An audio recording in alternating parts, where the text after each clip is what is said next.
Up, everybody? This is Spazz, baby. And welcome to my podcast. Anyways, I wanted to go live to tell everybody that the Menendez Brothers resentencing hearing is moved to January. Lyle and Eric Menendez are convicted of murdering their parents. A resentencing hearing has been moved to January so the new DA can review the new evidence of sexual abuse by their father could play a role in resentencing.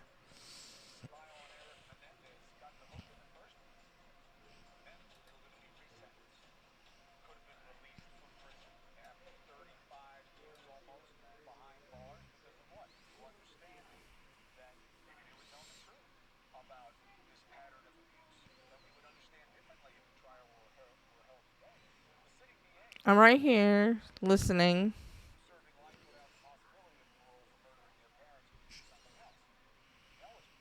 What is up? This is interesting news.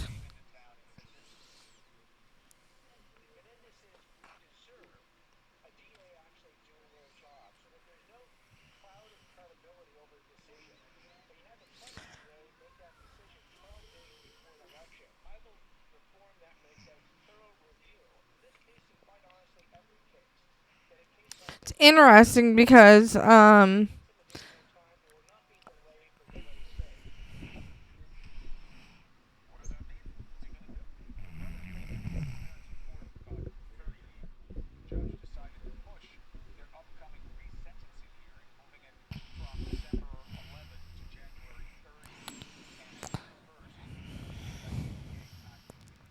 hopefully you'll be able to review the case.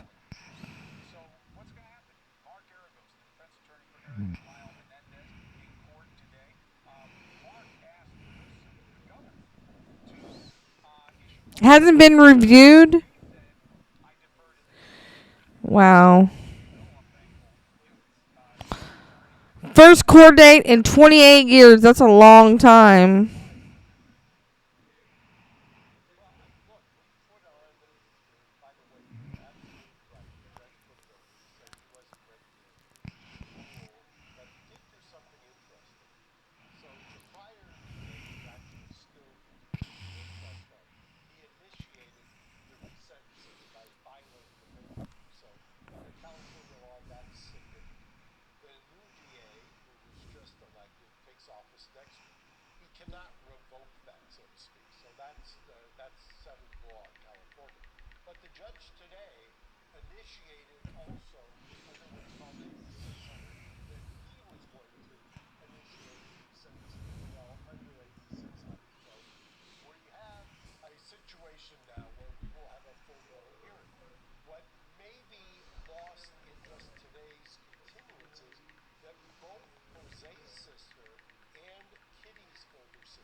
So the Menendez brothers' aunts are going to testify in court.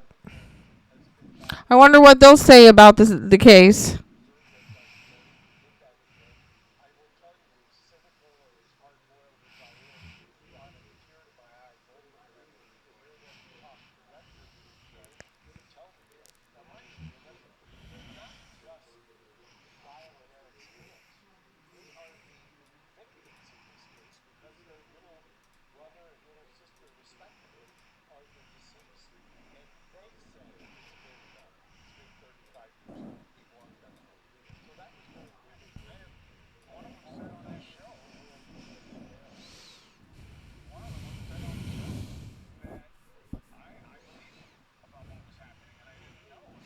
Well, makes me wonder why they didn't do anything about it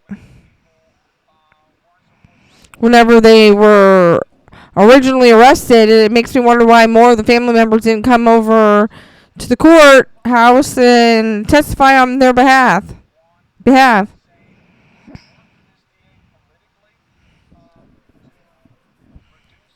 This is Chris Como on News Nation.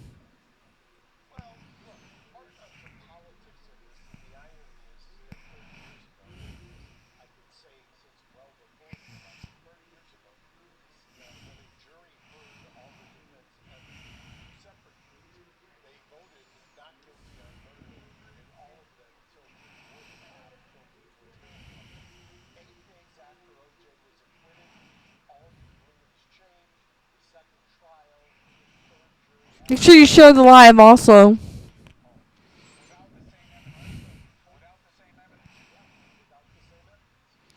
Does that evidence?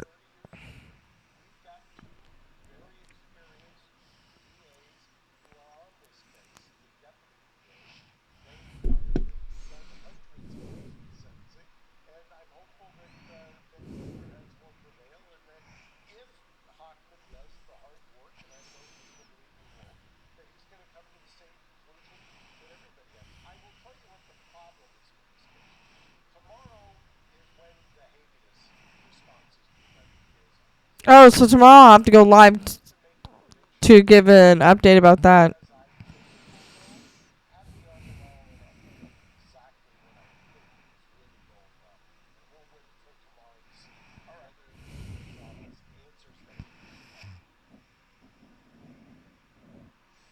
Interesting.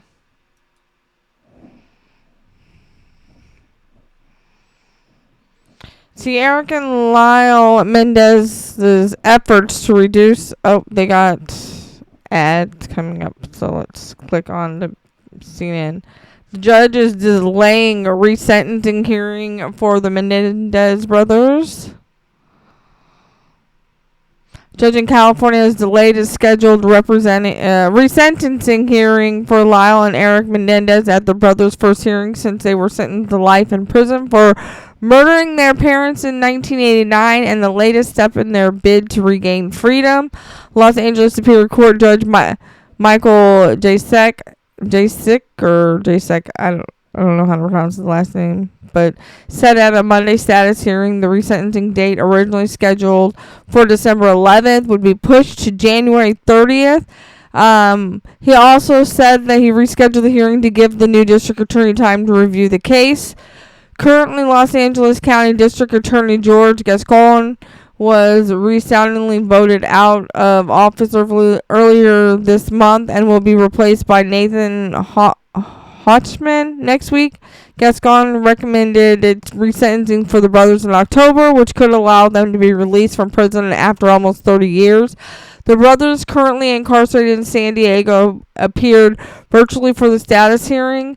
Their first court appearance since their 1996 conviction. Technical issues prevented them from being shown on video. The two men were last seen in public during the second trial for the murder of their parents. After their first trial ended with two deadlocked juries, they were found guilty in a second trial and sentenced to life in prison without the possibility of parole.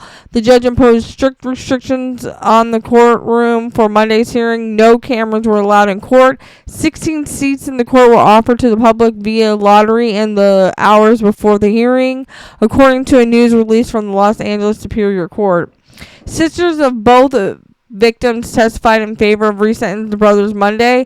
Joan Vandermolen, the sister of Kitty Menendez, said it's time for them to come home and began to tear up in court. No child should have to endure what Eric and Lyle did.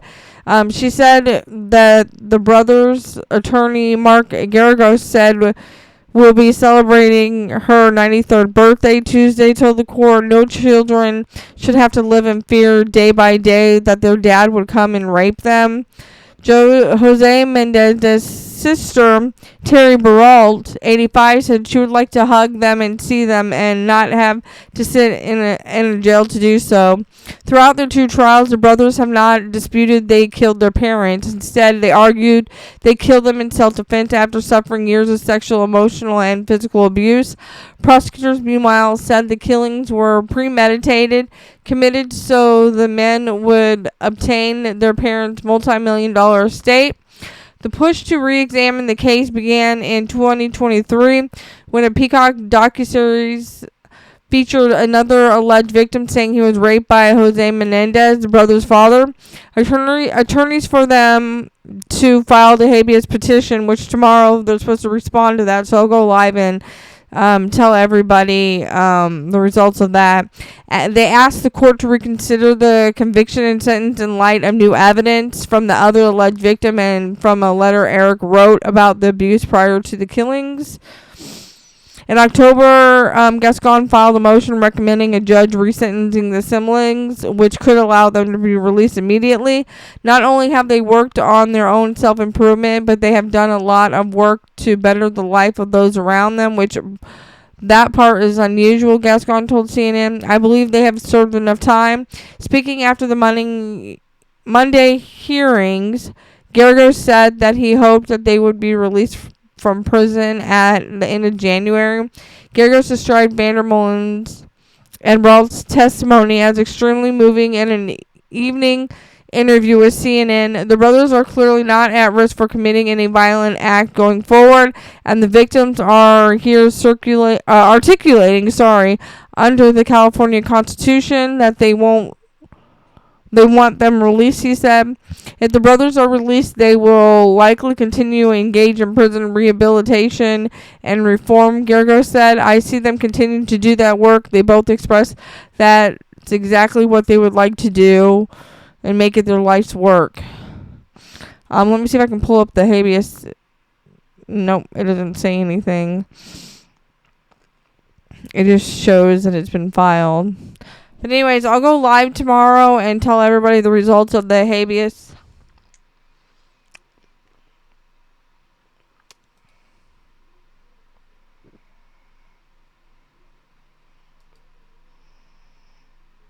Let's see. Here's the 911 call.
That's Lyle Menendez.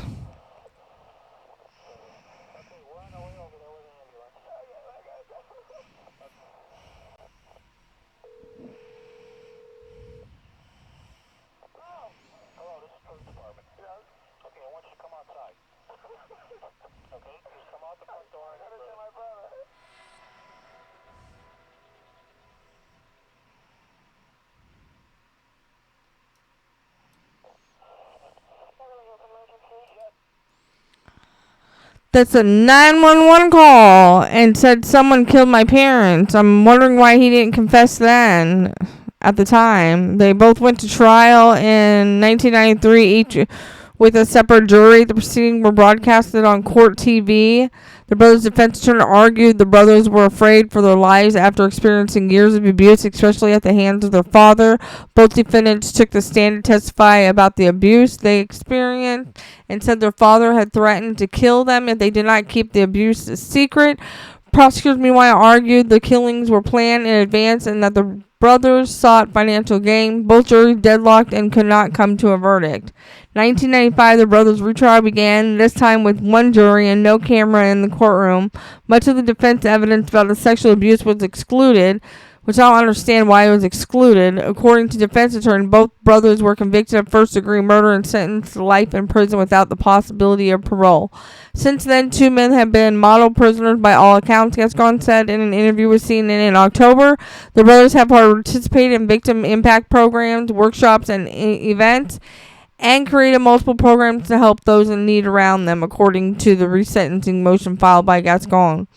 After not seeing each other for decades, the brothers were reunited in 2018, and when Lyle was transferred to the same housing unit of a San Diego prison as Eric. There was a docu-series created on Peacock, and Menendez plus Menudo, Boys Betrayed. It was released in 2023, prompting calls to review the brothers' sentencing.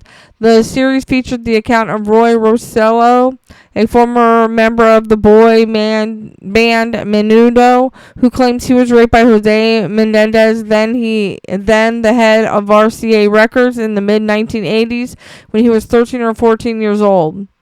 And then what happened next? The Menendez brothers filed a habeas corpus petition shortly after the documentary was released, citing Rosello allegation as well as a letter from Eric Menendez to his cousin that they say referenced the abuse. I never know when it's going to happen, and it's driving me crazy, they said. Every night I stay up thinking he might come in, Eric wrote in 1988 letter. The letter discovered in 2018 was not presented at either of the two trials, the petition says.